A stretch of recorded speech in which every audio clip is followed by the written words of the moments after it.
Mən deməli o uzun-uzadı proqrama baxdım. Mənim işim tələb edir ki, bilim ki, İlham Əliyev hansı mövzuda hansı bəyanatları verib və gördüm ki, orada Cənubi Afrikadan gəlmiş bir ekspert ona xəbər çatıb ki, Azərbaycanda pul paylayırlar. O da dedi ki, bəs Cənubi Afrikaya hansı proqramlar həyata keçirəcəksiniz? Axı sizin belə çox yaxşı cömert mövqeyiniz var, Afrikada hamıya kömək edirsiniz. Bəs bizə də kömək edəcəksinizmi? Və İlham Əliyev də dedi ki, Afrika ilə bağlı çox ciddi planları var. Afrikaya çox ciddi sosial dəstək layihələri həyata keçiriləcək. Afrikaya böyük investisiya yatırımları olacaq. Afrikaya güzəştli kreditlər veriləcək. Təsəvvür edirsiniz. Yəni Azərbaycan indi özünü qlobal güc kimi aparır. O boyda ABŞ-ın yeni seçilmiş prezidenti deyir ki, bizim işimiz yoxdur bu dünyada liderliyi adı ilə ora-bura pul yatızdırmağa. Biz ölkəmizin problemini həll eləməliyik. Ona görə də bir çox problemlər oradan yaranıb da bilirsiniz. O bütün xarici yardımları, planları kəsib. Yəni hansı ki bu dünyanın süper gücüdür. Həqiqətən də çox qüdrətli dövlətdir və əslində onun mənəvi borcu da var bütün dünyaya yardım eləməyə. Mən Azərbaycanda əhalinin vəziyyəti haqqında danışdım. Yəni bizim heç bir mənəvi borcumuz yoxdur ki, bu kasıb, yoxsul, işsiz Azərbaycanlıdan kəsib Afrikaya biz yardım eləyək. Afrikaya yardım olmalıdır. Amma bizdən, Afrikadan daha yaxşı yaşayanlar eləməlidir bunu. Həmin o inkişaf etmiş ölkələr eləməlidir bunu. Necə ki, məsələn, o iqlim dəyişiklikləri ilə bağlı o böyük pul toplandı orada. İndi İlham Əliyev də onu az qala öz xidməti kimi təqdim edirdi ki, 300 milyard iqlim dəyişikliklərinin qarşısını almaq üçün pul toplandı. Orada bizim qəpiyimiz var, biz yoxuq orada. Azərbaycan ancaq kömək edir o ada dövlətlərinə, o barədə ayrıca danışacağım, siyasi mülahizələrlə. Amma iqlimlə bağlı o işlərin hamısını görən, o pulu verən inkişaf etmiş ölkələrdir. Yəni əsasən Avropa ölkələri, ABŞ, Yaponiya, bu kimi inkişaf etmiş ölkələrdir. Onlar deyirlər ki, bizim üzərimizə mənəvi öhdəlik düşür ki, indi biz bu iqlim dəyişikliklərinin qarşısını alaq. O cümlədən də digər ümumbəşəri bəlalar olanda, aclıqlar olanda, təbii fəlakətlər olanda, yenə də həmin o beynəlxalq fondlar var, beynəlxalq valyuta fondu kimi, Dünya Bankı kimi dərhal müəyyən üsullar tapıb yardım edirlər. Böyük dövlətlər, güclü dövlətlər onların hamısının deməli büdcələrində beynəlxalq yardımlar üçün vəsait nəzərdə tutulub. Azərbaycan axı belə dövlət deyil. Biraz əvvəl mən vuruladım. Hətta Ermənistandan 50% az əmək haqqı alır Azərbaycanlılar ortalama. Belə bir ölkənin indi nə həddi var ki, böyük proyektlər eləsin, Afrikalı tələbələr üçün təqaüd veriləcək. Yaxşı, bu təqaüd verə bilənsən, Azərbaycanlı tələbələrə ver bu təqaüdü ki, onların təhsili yarımçıq qalmasın. Azərbaycanda təsəvvür edin ki, ölkə heç nə istehsal eləmir. Əgər Afrikaya sən investisiya qoyacaqsan, Azərbaycana qoy bu investisiyanı. Və yer gəlmişən, tək Afrikadan da getmir ki söhbət. İndi sual Afrika ilə bağlı oldu. İlham Əliyev də Afrika ilə bağlı planlarını danışdı. Amma bundan əvvəl o qoşulmayanlar hərəkatında 80 ölkəyə yardım. 80 ölkəyə yardım. Bu tək Afrika deyil artıq. Görün, Azərbaycan özü hansı yoxsulluğun içindədir və bu vəziyyətdə Azərbaycanın dövlət hakimiyyəti öz siyasi PR-ı üçün vaxtaşırı o müxtəlif ölkələrdən adamları toplayıb, onların qarşısına özlərini bir qlobal güc kimi təqdim edə bilsinlər deyə, müxtəlif beynəlxalq tədbirlərdə Azərbaycan hökumətinin antidemokratik davranışlarına dəstək olsunlar deyə nə qədər pullar xərcləyir beynəlxalq təşkilatlara, ayrı-ayrı ölkələrə. Deməli, Afrika haqqında danışdıq. Qoşulmayanlar hərəkatı xətti ilə edilən yardımlar. Ada dövlətlərinə, demək, COP29 ilə əlaqədar nə var, deməli, onların rəhbərləri gəlsin, statistika artsın ki, deməli, Azərbaycanda 70 mi, 80 mi dövlət rəhbəri iştirak edir. Aydın məsələdir ki, bütün dünyanın gözü olur böyük 20-likdə, Avropa, ABŞ liderlərində, lap uzaqbaşı BRICS liderlərində. Onlar hansı tədbirə gəldi, yoxsa gəlmədi. Əgər bu tədbiri böyük 20-liyin mütləq əksəriyyəti boykot edibsə, o bizim adını da bilmədiyimiz ada dövlətlərinin, 12 min, 50 min əhalisi olan ada dövlətlərinin bizim pulumuzla baş nazirinin, prezidentinin Azərbaycana gəlməsi Azərbaycanın böyük beynəlxalq qələbəsidir. Bu yolla yalnız ən məlumatsız adamları aldatmaq olar və burada əslində hakimiyyətin o xalqı aldatmaq niyyəti çox aydın şəkildə görünür. Amma 40-50 ada dövlətinə Azərbaycanın pulları xərclənir. Ki nə var orada deməli səs çoxluğu olsun. Buradan elan eləsinlər ki, bu qədər ada dövləti var. Azərbaycanı filan məsələdə müdafiə elədi. Yalnız buna görə deməli ada dövlətləri də başqa bir istiqamət. Başqa bir istiqamət avtoritar rejimlər. Artıq bunun coğrafiya dəxli yoxdur. Afrikadan ada dövlətlərinə qədər, üstəlik deməli fransız əraziləri, hansılar ki 3-5 dəfə ümumi daxili məhsulu Azərbaycandan çoxdur, ayrıca götürmüş o əraziləri deyirəm. Fransanın daha çoxdur. Deməli, fransız ərazilərini güya biz müdafiə edirik, orada təhsili müdafiə edirik, onlara təqaüd veririk. Hansı ki, dediyim kimi, onlarda 3-5 dəfə bizdən artıbdır ümumi daxili məhsul, qazanc. Eyni zamanda, avtoritar rejimlər bir ucu deməli Kongodan, bir ucu Vietnama qədər, Cibutiyə qədər. Hər yerdə, harada avtoritar rejimlər varsa, Tacikistana, Belarusa qədər. Bütün avtoritar rejimlərin hamısı Azərbaycan hakimiyyəti tərəfindən himayə olunur. Nəyə görə? Avtoritarlar klubu çökməsin. Bax, bu Azərbaycanlının, bu sadə Azərbaycanlının hansı marağı var? Bu xalqın hansı marağı var ki, bu avtoritar rejimlər çökməsin? Çöksün, lap yaxşı olsun çöksün.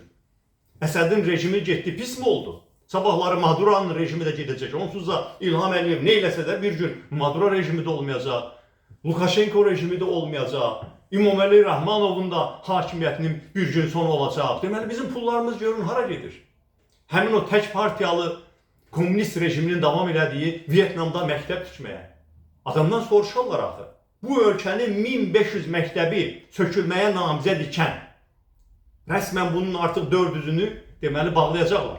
1500 belə məktəb var ikən, uzaq Vietnamda bizim məktəb tikmək nəyimizə yaraşır? Əgər Azərbaycanın rayonlarında bu vəziyyət bu şəkildə qalırsa, Albaniyanı qazlaşdırmaq, Gürcüstanı qazlaşdırmaq niyə bizim problem olmalıdır? Kimsə durub deyə bilər ki, o malatçılar belə şeyləri sevirlər. Yox, biz oranı qazlaşdıracaq, sonra da ora qaz satacaq. Bizə nə, mənə nə? O satılan qazdan, o qazanılan pullardan Azərbaycan dövləti, Azərbaycan xalqı nə zaman xeyir görür? Hanı o SOCAR-ın bu qədər qaz, neft satmağına görə əldə elədiyi mənfəət? Varmı o mənfəət? Kim görür bu mənfəəti? Əksinə, SOCAR dövlət büdcəsindən də himayə olunur. Bu qədər deməli neft-qaz satılır. Böyük bir pərakəndə satış Ukraynadan Gürcüstana qədər, İsveçrəyə qədər, Albaniya, Bolqaristana qədər pərakəndə satış məntəqələrini götürüblər ələ. Nəyə görə? Orada o demək nağd pul gəlir əllərinə. Nağd pul, birbaşa neft satırlar, qaz satırlar, ay-baya o pullar toplanır. Sizə, bizə, bu millətə nə? Hanı onun vergiləri? Var mı o vergilər? Yoxdur o vergilər. Onu hesabdan hesaba ilə keçirirlər ki, Azərbaycana heç bir dəxli olmur. Amma durub Azərbaycanın dövlət rəhbəri danışır ki, biz Albaniyanı belə qazlaşdıracağıq. Albaniya bir Avropa ölkəsidir. Biz Gürcüstanı belə qazlaşdırdıq. Biz ora başlayanda Gürcüstanın qazlaşması, nə bilim, 20-30% idi. Biz onu qazlaşdırdıq. Deməli, biz qlobal layihələr həyata keçirik də güya. Bəs Azərbaycanda vəziyyət necədir? Biləsiniz, Azərbaycanda təkcə bu ilin yanvar, fevral aylarında ötən illə müqayisədə Azərbaycan 1,7 milyard dollarlıq daha çox məhsul ithal edib. İxrac etməyib, ithal edib, alıb gətirmişik. Nədir bunlar? Əsasən ərzaq məhsulları, sənaye məhsulları, hər şey. Azərbaycan nə istehsal edir ki? Əgər bu ölkədə bu qədər kənd təsərrüfatı üçün yararlı ölkədə, yadınızdan çıxıb o 9 iqlim qurşağı filan söhbətləri vardı. Hər şey vardı Azərbaycanda. Bütün ərzağın 70%-i ithal hesabına xaricdən gətirilirsə, hansı siyasətdən danışıla bilər axı? Və bu bizi hara aparacaq? Yaxşı, pul çoxdur, sərmayə qoymaq istəyirsən, Azərbaycana qoy da o sərmayəni. Ötən il Azərbaycan götürüb özü Birləşmiş Ərəb Əmirliyinə 450 milyon dollar sərmayə qoyub, indi də danışırıq ki, bütün Afrikanı sərmayələşdirmək haqqında planlar qurur, amma Azərbaycanın özünə qeyri-neft sektoruna qoyulan sərmayələr 30% bir ildə azalıb. İndi siz baxın, görün, hansı problemlər yaranacaq Azərbaycanda. İndi Azərbaycanın demək, hal-hazırda neft gəlirləri də azalmağa başlayır və bu vəziyyətdə ölkəyə sərmayə qoyulmur, hər şey satın alınıb gətirilir. Baxın, artıq faktiki o maliyyə balansında bizdə ənənəvi olaraq müsbət saldo olur. Nə deməkdir bu? Yəni, biz çox mal satırıq, az alırıq. Və ona görə də dollar problemi olmur və Mərkəzi Bank dolların kursunu süni şəkildə saxlayır. Manatın kursunu daha doğrusu ona görə süni şəkildə saxlayır. Amma o da çətinlik çəkəcək artıq. Nəyə görə? Çünki hər şeyi biz kənardan alıb gətiririk. Hər şeyi. Adicə yüngül sənaye məhsullarını belə, həm trikotaj məhsullarını, hər şeyi biz xaricdən alıb gətiririk. Bunu istehsal etmək çətindir, əziz həmvətənlər. Mən sizə indi bir məlumat verim. Əslində bu günlərdə yəqin ki, siz də eşidirsiniz müxtəlif kütləvi informasiya vasitələri bu ABŞ-ın Çinlə başlatdığı tarif savaşı gündəmə gətirib bu söhbətləri. İndi məlum olur ki, yaxşı dünyanın ən aparıcı brendlərinin məhsulları harada istehsal olunur? iPhone-dan daha müasir, yüksək texnologiya əsasında istehsal olunan məhsul nə olacaq ki? iPhone-un mütləq əksəriyyəti Çində, Hindistanda istehsal olunur. Ən belə prestijli, ən belə nüfuzlu brendlərin, Nike-ın, Adidas-ın, bütün başqa deməli tanınmış brendlərin məhsulları harada istehsal olunur? Çində, Hindistanda, Vyetnamda, Kambodjada, Malayziyada. Baxın, dünyanın brendlərinin hamısı oralarda istehsal olunur. Bilirsiniz niyə görə? Çünki bir Amerikalı, bir İngilis, bir Alman o qədər yüksək əmək haqqı alır ki, həmin o firmalara sərf eləmir ki, həmin məhsulu Amerikada, İngiltərədə, Almaniyada, Fransada istehsal eləsinlər. Onlar avadanlığı aparırlar, qoyurlar həmin o ucuz əmək qüvvəsi olan ölkəyə, məsələn, həmin Çinə, Hindistana, Vyetnama, hətta Vyetnamda o tək partiyalı sistem də ağlı kəsib bunu eləməyə. Deməli, onlar o şəraiti orada yaradırlar, avadanlıq var, insanlar da hər yerdə insandır da. 6 ay artıq təlim keçərsən, onsuz da bunu, məsələn, Avropada gedib o zavodda işləyən adam universitet təhsili qutarıb sonra gedib zavodda fəhlə işləmir ki. Orada fəhlə işləyən adam da müəyyən bir peşə təhsili alır, bir neçə ay təlim keçəndən sonra hazırlanır. İstənilən yerdə, yəni Çinli fəhləni də bir müddətdən sonra öyrətmək olur, o dəqiq texnikanı necə yığmaq lazımdır, avtomobili, robotları necə idarə eləmək lazımdır, Hindistanlı fəhləni də öyrətmək olur, Vyetnamlı, Malayziyalı fəhləni də öyrətmək olur, bircə Azərbaycanlı fəhləni öyrətmək olmaz. Bu indi özünü çox görkəmli, bacarıqlı sayan bu hökumət, Azərbaycan hökuməti bir velosiped istehsalını təmin edə bilmədi. Harada qaldı o nazlifan?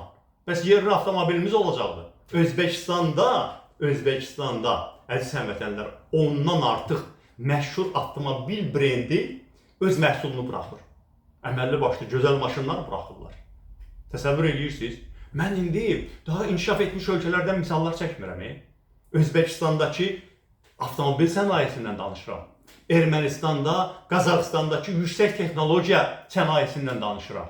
Mən Malayziyadan, Vyetnamdan, Kambodjadan, Hindistandan misal çəkirəm. Azərbaycanlılar bunu eləyə bilməz. Yaxşı, biz danışmırıq bütün günü ki, bir millət, iki dövlətik Türkiyə ilə. Türkiyə heç bir bilirsiniz, nefti qazı yoxdur. Əksinə bütün demək olar ki, qazancı neft, qaz, enerji resursları almağa gedir də. Bütün hər şeyi xaricdən alır. 262 milyard dollarlıq bir ildə dünyaya məhsul satır. 262 milyard dollarlıq. Bizim qeyri-neft ixracımız nə qədər? 3 milyard. Təsəvvür elədiniz nə qədər eləyir bu? 87 dəfə. Fərq. 87 dəfə. Yəni olsun bu əhalinin sayına görə 8 dəfə, 9 dəfə. Deməli, adam başına 10 dəfə artıq bizdən məhsul istehsal edir. Həmin o Türkiyə qardaş və bacılarımız. Nəyə görə həmin Türkiyədəki Türk bu şeyi bacarır? Biz Azərbaycanlılar, eyni millət, biz onu bacarmayacağıq. Deməli, idarə etmədədir problem. İdarə etmədədir problem. Və o sərmayə bura qoyulmalıdır. O avadanlıq bura gətirilməlidir. O biznes üçün imkan bura gətirilməlidir. Yoxsa ki, biz Afrikaya sərmayə qoyacağıq. Yoxsa biz Somali ilə təhsil əməkdaşlığı eləyəcəyik. Somali ilə təhsil əməkdaşlığında biz nə öyrənəcəyik, Somali nə öyrənəcək, hə? Aydındır da biz heç nə öyrənə bilmərik. Amma onları niyə bədbəxt edirik ki? Qoy onlar da təhsil əməkdaşlığını inkişaf etmiş ölkələrlə eləsinlər də. Bundan əvvəlki bizim müsahibəmizdə Qənimət bəy, mən vurğulamışdım, onu şuurlu şəkildə qəsdən təkrar edirəm. Qazaxıstan 30 universitet yaradıb xarici universitetlərlə bir yerdə. Təsəvvür edirsiniz, Qazaxıstanda 30 xarici universitetlərlə, qabaqcıl universitetlərlə bircə universitet fəaliyyət göstərir. Gürcüstanda da ona yaxındır. Xarici universitetlərlə birlikdə yaradılan universitetlər. Yaxşı, axı mən Çexiyadan misal çəkmirəm, İsveçdən misal çəkmirəm, Pribaltikadan, Baltik respublikalarından misal çəkmirəm. Siz baxın ətrafınıza, əziz həmvətənlər.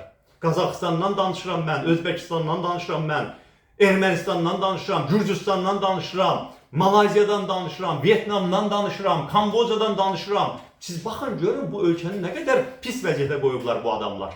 İndi deməli pulları çoxmuş və dünyaya sərmayə qoyacaqlarmış. Böyük dünyada xeyriyyəçiliklə məşğul olacaqlarmış. Və ada dövlətlərindən Afrikaya qədər hamı bizə minnətdar olacaqmış ki, Azərbaycanın pullarını yiyirik. Bəs Azərbaycanlılar nə etməlidir? Bu gedişlə Azərbaycan hara gedir? Ona görə də əziz həmvətənlər, bilin, bu alternativ fikirləri sizə çatdırmaq həddindən artıq çətindir. Asan olsaydı çox adam belə danışardı. Elə bilirsiniz ki, bunu təkcə mən bilirəm, təkcə danışan 5-10 nəfər adam bilir, çox adam bilir. Amma ölkədə elə mühit yaradıblar ki, artıq bu fikirlər sizə çatdırılmasın. Baxın, ölkədəki repressiyanın əsas hədəfi budur. Ona görə də nə qədər ki, hələ də Azərbaycan tamamilə qapadılıb başa çatmayıb, hamılıqla taleyində sahib çıxmaq haqqında düşünmək lazımdır. İdarə etmənin ölkəni, milləti nə qədər dərin bir çıxmaza, dalana saldığının fərqində olmaq lazımdır.